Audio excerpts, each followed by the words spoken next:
আজকাল ইসরায়েলি বিমান বাংলাদেশে আছে, আমাদেরকে জানতে হবে, বুঝতে হবে কি হচ্ছে, কি হতে যাচ্ছে।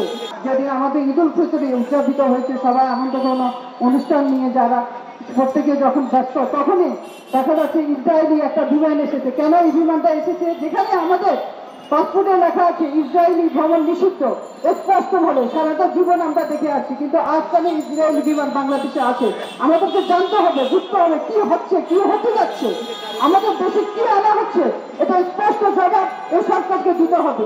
সারা দেশে যেভাবে ঘুম অনাচার মিথ্যা মামলা হয়রানি করা হচ্ছে বিএনপি এবং জনসাধারণকে, এবং সারা দেশ আজকে কাঁটাতারের বেড়ায় আবদ্ধ আছি।